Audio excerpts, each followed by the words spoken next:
जम्मू द्वीप का जो प्रथम पर्वत है उसका नाम हिमवान है। इस हिमवान पर्वत पर पद्म नाम का सरोवर है। उसके बाद दूसरा महाहिमवान पर्वत है, इस पर महापद्म नाम का सरोवर है। तीसरा निषद पर्वत है, इस पर तिगिंछ नाम का सरोवर है। चौथा नील पर्वत है, इस पर केसरी नाम का सरोवर है। पांचवा रुक्मी नाम का पर्वत है, इस पर महापुंडरीक नाम का सरोवर है।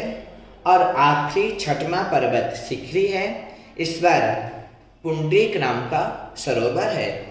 अब हम देखते हैं इन्हीं 6 सरोवरों से गंगा आदि 14 नदियां निकली हैं। सूत्र में कहा है पूर्वयो द्विनीन्द्रिय।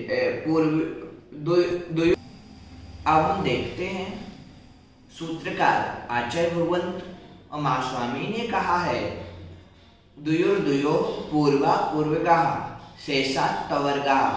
मतलब जो ये 14 नदियां हैं उनके नाम आए गंगा, सिंधु, रोहित, रोहितास्या, हरित, हरिकांता, सीता, सीतोदा, नारी, नरकांता, स्वर्णिकोला, रूप्यकोला, रक्ता और रक्तोदा। इस प्रकार से इन 14 नदियों की 2-2 जोड़ी हुई। इन 2-2 जोड़ियों में जो पहला नाम है वह नदी पूर्वी की ओर जाएगी। उसके बाद जो दूसरा नाम है वह नदी पश्चिम की ओर बहेगी।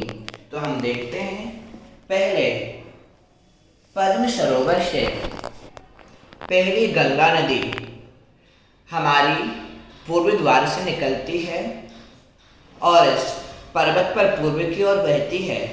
फिर दक्षिण की ओर मुड़कर दक्षिण में ही गिरती है और दक्षिण में गिरकर आगे की ओर बढ़कर पूर्व समुद्र में मिल जाती है।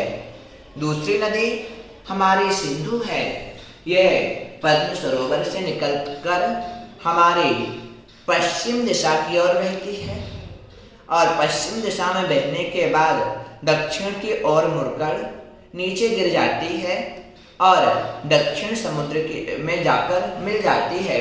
उसके बाद यहाँ पर तीसरी और नदी है और यह उत्तर दिशा से निकली और पश्चिम समुद्र में जाकर मिली। तो यहाँ पर रोहितास्या नदी आएगी, वह पश्चिम में चली जाएगी। उसके बाद हमारे पास महापद्म नाम का सरोवर है। इसके दक्षिण द्वार से हमारी रोहित नदी निकलेगी, वह पूर्वी की ओर मुड़ जाएगी और इसके पश्चिम दिशा के द्वार से हरित नाम की नदी निकलेगी जो कि हमारे पश्चिम समुद्र में मिल जाएगी। उसका निषद पर्वत है, इस पर तिगिंछ नाम का सरोवर है।